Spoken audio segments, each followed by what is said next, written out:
Hello friends, this Utkarsh and welcome back to my channel over new knowledge. आज के इस video lecture में हम लोग क्लास 8 का एक बहुत ही इंटरेस्टिंग चैप्टर पढ़ने वाले हैं जो कि बायोलॉजी से रिलेटेड है। उसका नाम है रिप्रोडक्शन। ये ऐसा चैप्टर है जिसको आपको पढ़ने में मज़ा भी आएगा और इस चैप्टर से आपको बहुत कुछ बायोलॉजी से रिलेटेड टर्म्स सीखने को भी मिलेंगे। रिप्रोडक्शन का हिंदी मीनिंग होता है प्रजनन, यानी कि एक ऐसा प्रोसेस है जिसमें एक या एक से अधिक जीव आपस में एक विशेष प्रकार की क्रिया करते हैं जिससे उनके ही जैसे नए जीवों की उत्पत्ति होती है, नए जीवों का जन्म होता है। एक बार हम लोग डिफिनेशन से समझेंगे। डिफिनेशन है the process by which an organism is able to create more of its own kind. यानी कि डिफिनेशन क्या बोल रहा है, ये एक ऐसा प्रोसेस है। कौन प्रोसेस है? तो वो प्रोसेस का नाम है रिप्रोडक्शन। यानी कि रिप्रोडक्शन एक ऐसा प्रोसेस है जिसमें कोई भी ऑर्गेनिज्म, कोई भी जीव अपने ही तरह और भी दूसरे जीवों को जन्म देने में सक्षम होता है, एबल होता है, कैपेबल होता है। अब दूसरा पॉइंट क्या है? Reproduction is essential for the continuation of species. यानी कि रिप्रोडक्शन हमारे लिए क्यों ज़रूरी होता है? अगर हम लोग रिप्रोडक्शन वाला प्रोसेस ना करें तो हमारे जैसा जीव, हमारे जैसा जनरेशन और आगे नहीं बढ़ पाएगा। यानी कि जनरेशन को आगे बढ़ाने के लिए दो व्यक्ति हो या एक ऑर्गेनिज्म हो, वो एक विशेष प्रकार का प्रोसेस करता है, उसी को रिप्रोडक्शन बोला जाता है। तो अगर कोई पूछे कि why reproduction is essential for us, तो उसका आंसर सिंपल सा होगा, reproduction is essential for the continuation of species. यानी कि जनरेशन को आगे बढ़ाने के लिए रिप्रोडक्शन जो होता है वो बहुत ही अहम होता है, अहम भूमिका निभाता है। अब रिप्रोडक्शन के टाइप्स पढ़ना है। There are two types of reproduction या there are two modes of reproduction. पहला क्या है? Asexual reproduction. असेक्सुअल रिप्रोडक्शन को हम लोग हिंदी में बोलते हैं अलैंगिक प्रजनन। यानी कि एक ऐसा प्रोसेस है किसका? रिप्रोडक्शन का, जिसमें सिर्फ एक पेरेंट्स इन्वॉल्व होते हैं। एक डिफिनेशन से समझेंगे। द टाइप्स ऑफ रिप्रोडक्शन, यानी कि रिप्रोडक्शन का एक ऐसा प्रकार है इन विच, जिसमें only a single parents is involve is called asexual reproduction. यानी कि इस प्रोसेस में सिर्फ एक ही पेरेंट्स इन्वॉल्व होते हैं, उसको हम लोग क्या बोलेंगे? असेक्सुअल रिप्रोडक्शन बोलेंगे। There is no mixing of genetic information. इसमें किसी भी प्रकार का जेनेटिक इन्फॉर्मेशन का कोई भी मिश्रण नहीं होता है, मिक्सचर नहीं होता है। यानी कि अगर जेनेटिक इन्फॉर्मेशन क्या होगा उस पर हम लोग थोड़ा ध्यान देंगे। यानी कि किसी भी जब अगर हम लोग सेक्सुअल रिप्रोडक्शन पढ़ेंगे तो उसमें जेनेटिक इन्फॉर्मेशन का मिश्रण होता है, मिक्सचर होता है। क्यों होता है? क्योंकि मेल का रिप्रोडक्टिव ऑर्गन जो हुआ स्पर्म हुआ और फीमेल का रिप्रोडक्टिव ऑर्गन ओवरी हुआ। तो ये हमारा क्या है? जेनेटिक है। अगर ये आपस में मिल जाए उसी को हम लोग क्या बोलेंगे? Genetic information. तो इसमें सिर्फ एक ही पेरेंट्स इन्वॉल्व है, किसमें? असेक्सुअल रिप्रोडक्शन में। यानी कि इसमें कोई भी जेनेटिक इन्फॉर्मेशन का मिश्रण नहीं होगा, मिक्सचर नहीं होगा। लेकिन जिसमें दो पेरेंट्स इन्वॉल्व हो जाए तो उसका अपना एक जेनेटिक इन्फॉर्मेशन होगा और दूसरे का दूसरा जेनेटिक इन्फॉर्मेशन होगा। अब दोनों प्रोसेस करेंगे साथ में तो उनका दोनों जेनेटिक इन्फॉर्मेशन क्या होगा? मिक्स होगा। तो सेक्सुअल, यानी कि अब हम जो दूसरा पार्ट पढ़ेंगे उसमें जेनेटिक इन्फॉर्मेशन का मिक्सचर होता है, लेकिन इसमें नहीं होता है क्योंकि इसमें सिर्फ कितने पेरेंट्स इन्वॉल्व होते हैं? ओनली वन पेरेंट्स इन्वॉल्व होते हैं। बात आई समझ? जैसे एग्जाम्पल से समझेंगे, क्योंकि एग्जाम्पल किसी भी चीज़ को समझने का बेस्ट वे होता है, बेहतर तरीका होता है। तो बर्ड्स इन हाइड्रा। हाइड्रा एक ऑर्गेनिज्म का नाम है, प्लांट का नाम है। उसमें क्या होता है? बर्ड्स की प्रोसेस होता है। वो असेक्सुअल रिप्रोडक्शन करते हैं क्योंकि उसमें दो पेरेंट्स इन्वॉल्व नहीं होते हैं। हाइड्रा जो होता है, मान के चलिए ये हाइड्रा है आपका, क्या है? हाइड्रा। तो इसी हाइड्रा में एक और एक इसका डॉटर सेल होगा। ये तो होगा आपका क्या? Parent cell.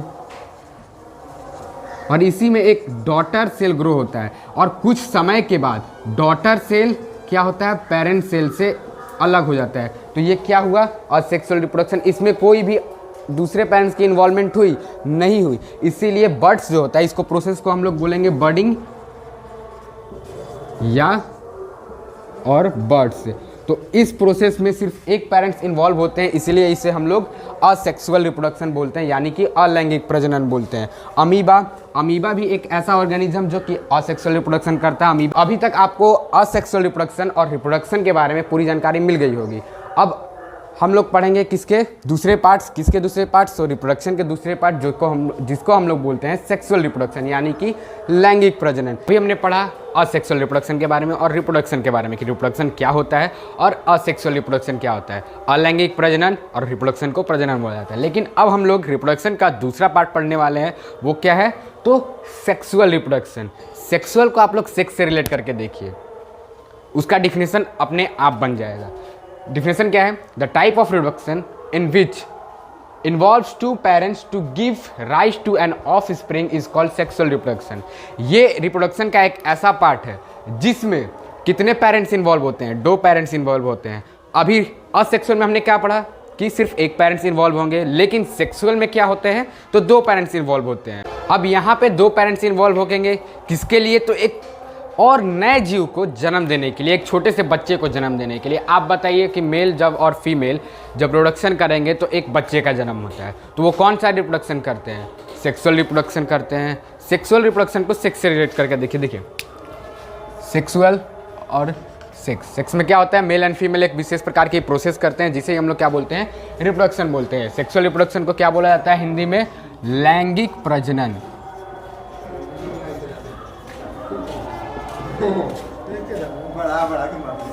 और इसमें 2 पेरेंट्स इन्वॉल्व होते हैं, एक नए जीव को जन्म देने के लिए। अब दूसरा पॉइंट क्या होता है, the mails and females have different reproductive parts और ऑर्गन। अभी हमने बताया था कि मेल्स के पास भी अपना रिप्रोडक्टिव ऑर्गन होता है, रिप्रोडक्टिव पार्ट होता है, और फीमेल के पास भी अपना रिप्रोडक्टिव ऑर्गन और रिप्रोडक्टिव पार्ट होता है। These organ produce the male and female gametes, और वो ऑर्गन क्या करते हैं, मेल और फीमेल गैमेट्स को क्या करते हैं, प्रोड्यूस करते हैं, बनाते हैं, which fuse together to form the spring of spring, जो कि एक दूसरे से आपस में मिलते हैं, किसको फॉर्म करते हैं, तो ऑफ स्प्रिंग को फॉर्म करते हैं, या इसको हम लोग बोलते हैं जेड लाइक स्ट्रक्चर। कहीं भी आपको अगर मिल जाए कि जेड लाइक स्ट्रक्चर या ऑफ स्प्रिंग, तो इसका मतलब समझ जाना है कि एक छोटे बच्चे का जन्म। बात आई समझ। Genetic information from both parent is mix. पिछले में जेनेटिक इन्फॉर्मेशन का नामो निशान नहीं था, वहाँ पे जेनेटिक इन्फॉर्मेशन का मिक्सचर नहीं होता था, लेकिन इसमें होता है। क्यों होता है, क्योंकि पॉइंट वाइज देखना है, बिल्कुल समझ में आ जाएगा। क्योंकि मेल और फीमेल्स के पास अपना रिप्रोडक्टिव पार्ट या ऑर्गन होते हैं, जो कि क्या होते हैं, आपस में फ्यूज होते हैं, मिलते हैं ऑफ स्प्रिंग को बनाने के लिए। तो जब male and female reproductive organ जब मेल एंड फीमेल गैमेट्स को प्रोड्यूस करेंगे तो वो आपस में मिलेंगे, यानी कि उनका जेनेटिक इन्फॉर्मेशन आपस में मिक्स हुआ। इसीलिए यहाँ पे ये पॉइंट दिया हुआ है, genetic information from both parents. Both parents कौन कौन से हो जाएंगे इसमें, तो एक हो जाएगा मेल, मानते हैं ये मेल है, प्लस फीमेल। जब ये दोनों प्रोसेस करेंगे तो एक नए ऑफ स्प्रिंग का एक फॉर्म होगा, जिसको हम लोग क्या बोलते हैं, अगर दोनों को मिला दिया जाए तो हम लोग क्या बोलेंगे इसको, सेक्सुअल रिप्रोडक्शन, यानी कि लैंगिक प्रजनन। बताई समझ कि सेक्सुअल रिप्रोडक्शन किसे बोलते हैं, तो इसमें मेल्स एंड फीमेल्स इन्वॉल्व होते हैं, यानी कि 2 पेरेंट्स इन्वॉल्व होते हैं, दोनों का reproductive organ female and male gametes produce करता है, जो कि आपस में मिलते हैं, एक छोटे से बच्चे, एक नए जीव को जन्म देते हैं। दोनों के पेरेंट्स का जो जेनेटिक इन्फॉर्मेशन होता है आपस में मिक्स करके ये बनता है। एग्जाम्पल से हम लोग समझेंगे ह्यूमन, क्योंकि ह्यूमन ही है एक जो कि सेक्सुअल रिप्रोडक्शन करता है। उसके अलावा भी सेक्सुअल रिप्रोडक्शन में आता है एक फिजन। अभी तो बहुत सारे प्रोसेस पढ़ने हैं, फिजन पढ़ना है, बडिंग पढ़ना है, फिर हमें पढ़ना है मेल रिप्रोडक्टिव ऑर्गन, यानी कि वो मेल रिप्रोडक्टिव ऑर्गन क्या होते हैं, फिर फीमेल रिप्रोडक्टिव ऑर्गन्स और पार्ट के बारे में पढ़ना है।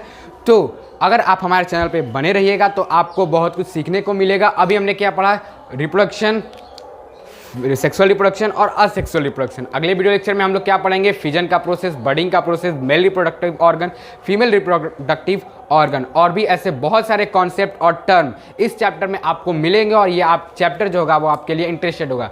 तो अगर वीडियो पसंद आया तो हमारे चैनल को सब्सक्राइब और वीडियो लाइक करना मत भूलिएगा। मिलते हैं नेक्स्ट वीडियो में। अगले वीडियो लेक्चर में हम लोग इसके आगे वाले प्रोसेस के बारे में बताएंगे। तब तक देखते रहिए over India knowledge. Thanks for watching.